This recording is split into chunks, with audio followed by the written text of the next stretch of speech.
This is the Samsung Frame Pro, and it is the worst television that I've ever owned.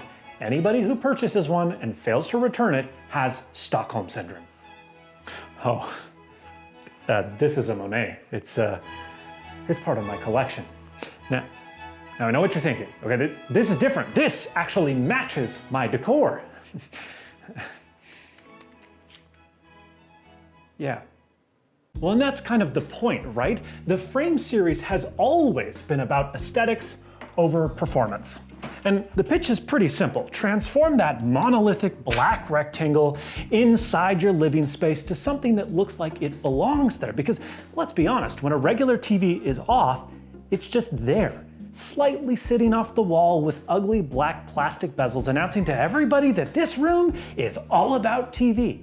But when you see a Frame TV in art mode for the first time, there are three things that immediately stand out. First, there are virtually no reflections because the panel is matte. It absorbs ambient light rather than refract it. Second, the TV deliberately reduces brightness and adjusts gamma to remove that telltale backlight glow while also softening the dynamic range. Whites become cream, blacks become flatter, and that digital display starts to look, in certain instances, convincingly analog. Third, built-in sensors constantly adjust luminance and color temperature to match your room's ambient lighting, creating, in perfect circumstances, which we'll discuss later, an almost uncanny ability to blend in. And while Samsung is the pioneer of this industry, it's not the only one on the frontier. Other brands have tried their hand at this concept. Both Hisense and TCL have their own art TVs at lower prices, and in Hisense's case, with arguably better picture quality than the Samsung. But they all operate on the same fundamental operational principles. And it's not until you turn one of these TVs on that you realize, oh, wow, this is actually not a very good TV at all. That's always been the criticism of the original Frame. Horrible contrast ratio, a single zone full array backlight, and luminance specs that would have been mediocre in 2015, much less in 2025. So Samsung did what what Samsung does, and they made a Pro version, one that costs significantly more and aims to fix everything wrong with the original while maintaining the gallery aesthetic. The Frame Pro brings two major changes to the formula. One is a lie, and the other's just bad. So let's discuss. Now, for what's essentially a glorified LCD, this thing is surprisingly heavy at 49 pounds. When mounted on its crappy included plastic feet, it looks pretty much like any other TV, with a power cord snaking out of the back of the display. But that power cable represents half of what makes the Frame Pro so different from its predecessor. You see, the original Frame used an external One Connect box, a separate unit, and it was into that box where you would plug in your HDMI devices, your audio equipment, Ethernet, everything. A thin umbilical cord would carry both power and video signals to the TV from the One Connect box, making the display essentially a dumb monitor. It was a really clever solution, honestly, allowing for nearly invisible cable management. Well, the Frame Pro ditches that umbilical cord for Samsung's new wireless One Connect box, using what they claim is omnidirectional ad hoc Wi-Fi 7 technology. It can supposedly transmit 4K 120Hz video up to 10 meters away, even through obstacles. But the TV still needs power, so it consequently gains a traditional power cord that ideally, and I would argue necessarily, plugs into an outlet hidden behind the TV. I've been critical of Frame TV owners who let cables dangle from their art televisions because it just completely ruins the illusion. So, the wireless One Connect box seemed perfect to further enhance that illusion, but also for my specific situation. We've got a really small living room, and we don't want the TV to be the focal point of the room. We want our fireplace and bookshelves to anchor the space, not a media console below a TV. Unfortunately, what should have been a straightforward installation became a masterclass in frustration.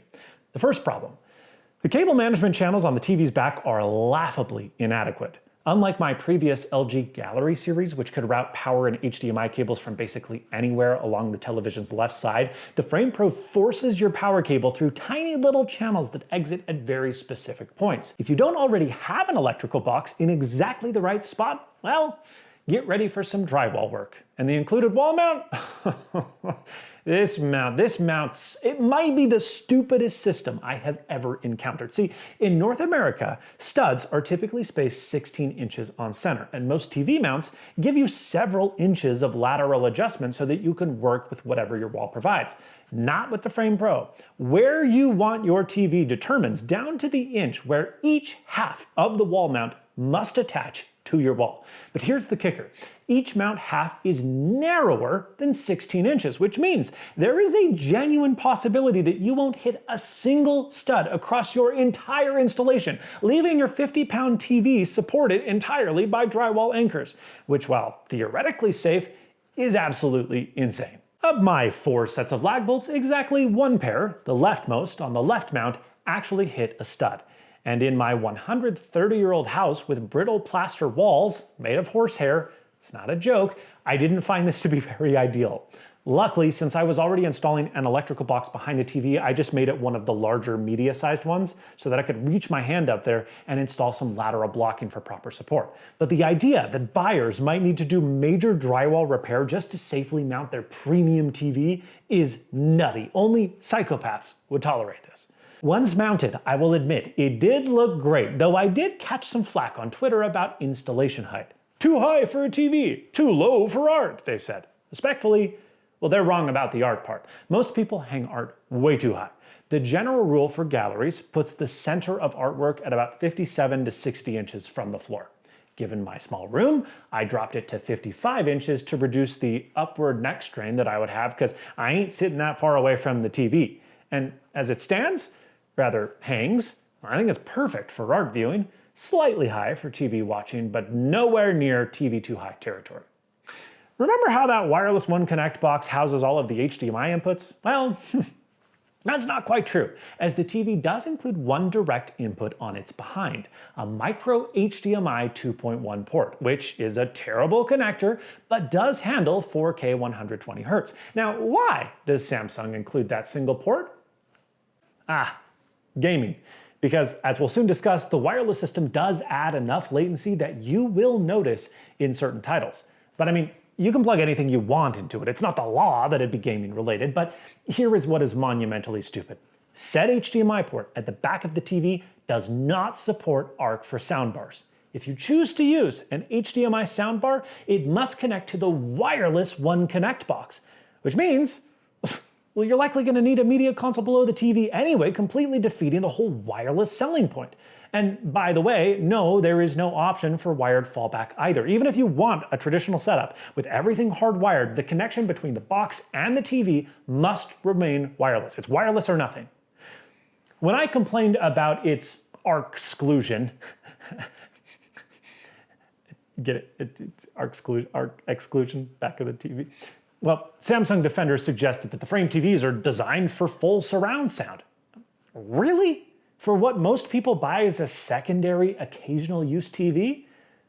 I don't think so. Now, sure, you could use the built-in speakers if they weren't criminally awful. These are genuinely the worst TV speakers I've ever heard. And it's not because the TV is impossibly thin. It's actually thicker than my 77-inch LG OLED, which sounded vastly better. Even for casual viewing, the speakers are so abominable that you're going to need external speakers of some form. They're mandatory.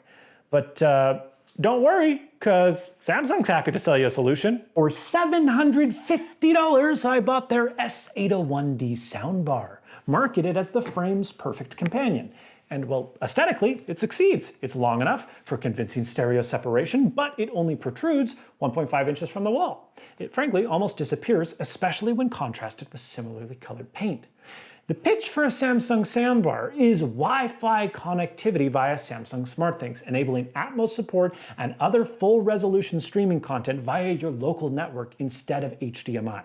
Now, Bluetooth is available for third-party soundbars via the TV, but that's a mediocre home theater experience at best. This is better. It is a wireless HDMI cable, in theory.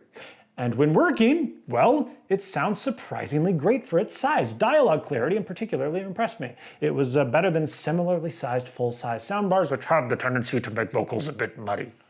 Of course, physics is going to be physics. You push frequencies into the lower mid-range, or you find a high-action sequence with a lot going on, and things on this device get pretty compressed and muddy quickly. But this is not a soundbar review, so why am I beefing? Why talk about this at all? Well, because the TV and soundbar absolutely refuse to maintain a stable connection. Initially, they would disconnect entirely every few minutes, with dialogue randomly dropping out. I suspected that my Eero mesh network might be the likely culprit, which historically has struggled in my home with multicast devices like in HomeKit. Perfect timing. I was already upgrading to a Wi-Fi 7 Ubiquiti Unify setup, and surely a properly configured, manually configured network would fix everything, right? No. Dialogue still cut out, streaming remained unreliable, and after documenting this saga on Twitter, and trust me, I know my way around network configuration, I found the real culprit. Any Wi-Fi access point that is nearby operating on 6 GHz, so any Wi-Fi 7 access point, will interfere with both the wireless One Connect box to the TV, as well as the soundbar to the network to the TV. And this is regardless of channel selection. It is despite these devices connecting through the same access points as everything else on my network that works so perfectly. I don't know why, but that was how it happened. So my options for stability proved A, throttle my network massively by using 2.4 GHz Wi-Fi instead of multi-gigabit Wi-Fi 7 speeds. No thanks. Or B, tolerate constant disconnections. That wasn't gonna work, so I chose option C, Bluetooth.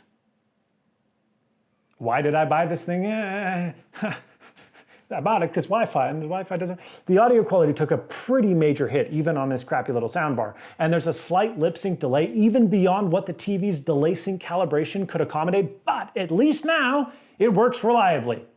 And that brings us to software stability, which isn't stable at all. When I got the TV 2 months ago, the menus were so impossibly slow, I was certain I had a defective unit. We're talking multiple minutes for the TV to turn on, 15 seconds after hitting a button on the remote for something to happen. Big time brokey. So I boxed it up, I returned it to Costco, and instead of buying a Sony A95L, I bought another stupid Frame Pro directly from Samsung. And guess what? Didn't fix diddly squat. For 2 months, I endured glacially slow menus, random power cycling, art mode refusing to engage, but Reddit sleuths and I finally identified the culprit, a memory leak in Samsung's unremovable TV Plus app. While you can't uninstall it, you can disable it, and so doing transforms the TV from unusable to merely terrible. And here's the real kicker. This script, it had to undergo a pretty massive rewrite a couple of weeks ago because, well, Samsung's first firmware update did fix a ton of the issues that still remained. Things went from catastrophically broken to just regular broken and bad. Problems remain. Boy, do problems remain. Okay. HDMI CEC implementation. This is like our 5th take because it keeps changing. HDMI CEC implementation is the worst I've experienced on any TV I've ever used, primarily because of art mode. Here's the thing. On the Samsung remote, pressing power toggles art mode, while holding the power button down on the Samsung remote turns the TV off. That's simple enough, right? But CEC devices don't seem to know this distinction. Art mode doesn't properly support power off commands from most devices. It works with my PlayStation 5, but it fails on my Apple TV and my Nintendo Switch 2. When these devices send a power off command, the TV enters art mode, then immediately exits art mode, then turns back on, and then displays your HDMI device is turned off. Which it did previously, but then we were getting another error, and now it seems to be fine. It's absolutely maddening because this isn't even consistently repeatable, making it exponentially more frustrating. You know what? At least when I throw my phone in frustration, it's protected. Speaking of protection that actually works, unlike this TV's software, let me tell you about today's sponsor, Rhino Shield, and their AirX case that just saved my phone. Well, I presume it saved my phone. Let's go check. Yeah, it's totally, uh-oh. No, it's fine. Look, this isn't your typical, oh, my case prevented a cracked screen scenario, because Rhino Shield has developed something genuinely clever here. The AirX absorbs up to 81% of impact force, protecting not just your screen, but also the internal components on that phone, which matter even more. And that is thanks to their multi-layer protection system. Think of it like an airbag for your phone. The first layer is an air isolation chamber that disperses impact energy across the entire case, and the second layer is what they call the compression skeleton, which reinforces the corners and redirects force away from sensitive components. In Rhino Shield's testing, the eARC survived over 24,000 tumble tests without cracking. That is 30 times more durable than what industry standards require. And what I appreciate about this is they're not making ridiculous, unbreakable claims. They're just showing actual test data, explaining the engineering, and being transparent about what protection really means. Plus, the whole thing is made from monomaterial, so it's 100% recyclable when you're done with it, which you will be because it's a phone and you're going to upgrade in a few years. The same cannot be said of that TV, which will probably end up in a landfill when it breaks in 3 years, which will also probably happen because the frame TVs are not known for reliability. If you want something that actually protects what matters, use code SNAZZYLABS for 10% off at the links below. Now, back to this disaster of a television. In short, HDMI CEC is a nightmare, and I have actually resorted to using Samsung SmartThings with the television as the hub to see what the power state is of the HDMI devices attached to the television. Because while the TV should just match the power state, it doesn't. And so what's happening is the HDMI devices are telling SmartThings, hey, I'm turned off, and then SmartThings tells the TV, which is the TV itself, hey, you should match this power state, but it doesn't just do it, I have to program it to do that. That is insane. I'm going mad. Brilliant user experience, Samsung. Beyond that, the entire interface just remains painfully slow with the worst settings menu I have ever encountered. Everything is crammed into this tiny little card with basically no options that you would find, especially for color and picture adjustment on other TVs. Now you could say, this is just software, it can be fixed. Well, Samsung's track record suggests that it will never be fixed, but let's say that it does. Okay, great, there's still hardware problems, and those can't be fixed via software. For example, for unknown reasons, every Apple TV I've ever connected to this television, and there's 3 of them that I've tried, it makes the wireless One Connect box just absolutely lose its mind. Not only does it show a constant low connection warning, but HDR10 content, oh yeah, there's no Dolby Vision support here because Samsung refuses to pay licensing on its $2,200 TVs, thanks a lot for that, drops frames continuously. My solution has been to plug the Apple TV into that single micro HDMI port on the TV itself, bypassing the One Connect box entirely. Lil Dumpy sits less than 10 feet away from the TV, and it was originally housed inside this cabinet. But when inside the cabinet, it showed constant low signal errors with freezes, frame drops, and occasional complete disconnections. Despite Samsung claiming 33 feet worth of range, that's clearly under ideal conditions. No Wi-Fi interference, perfect line of sight, and I'll admit, I had neither. And this is a delicate ad hoc connection after all. So I moved it 2 feet away from the TV as an experiment, directly underneath it. And I disabled 6 gigahertz Wi-Fi just to test things out to make sure there were no Wi-Fi 7 interruptions. Well, the weak signal errors disappeared, but performance didn't really improve. Gaming on both Switch and PlayStation 5, I noticed latency. Less than before, but still enough to notice. I'd estimate about 20 milliseconds, and that's in addition to all the standard latency that you get from Bluetooth controllers anyway. In all, there was a persistent 1 to 2 frame delay at any given moment. Now, both my PlayStation 5 and PC can manage 120 Hz in game mode through the wireless connection to the TV, but random frame drops and stutters persist regardless of your source, which makes those high frame rate benefits essentially worthless. Initially, I wondered why everybody was praising the docked performance of Mario Kart World on Switch 2 when mine seemed so stuttery. Well, it turns out it wasn't the Switch as I had initially suspected, it was my Frame Pro and its awful wireless system. And this isn't a connection issue, okay? Even at 2 feet away, it struggled. And it's not a hardware issue because I've had 2 of these TVs. So, as a compromise, my box now dangles behind this cabinet with perfect line of sight to the TV from under 10 feet away. Signal strength shows good, but performance remains mediocre. Conceptually, wireless connectivity makes sense. You hide everything away from the TV, but practically, with performance this poor, they should have just stuck with the cable. But you're thinking, pish-posh applesauce, cable-free dreams, they come at a cost. Let's discuss why anybody buys this TV, and that's the panel itself. Now, the original frame was not problem-free. Its matte coating created numerous issues when used as a TV. The coating worked great for eliminating reflections in art mode, but it murdered picture quality for actual viewing. Contrast ratio was abysmal. The coating made blacks appear gray and lifeless, even worse than typical single-zone backlit LCDs. And then brightness suffered because, well, the backlight just couldn't push enough light through that scattered matte layer. The TVs looked dim and washed out when being used as TVs and really only convincingly mimicked art in bright natural light. In artificial or dim lighting, the backlight glow destroyed any illusion of this being anything other than a TV. With the Frame Pro, Samsung borderline false advertises this as a mini LED TV. It's not. They've since pivoted since the original CES launch to calling it a Neo QLED powered by mini LED, which is technically accurate, if not a bit misleading. It does have local dimmy zones powered by mini LEDs, but only along the bottom. This is an edge-lit panel. It is not mini LED. How many zones are there? Who knows? Samsung's website provides zero useful information. They can't even properly describe the power cable.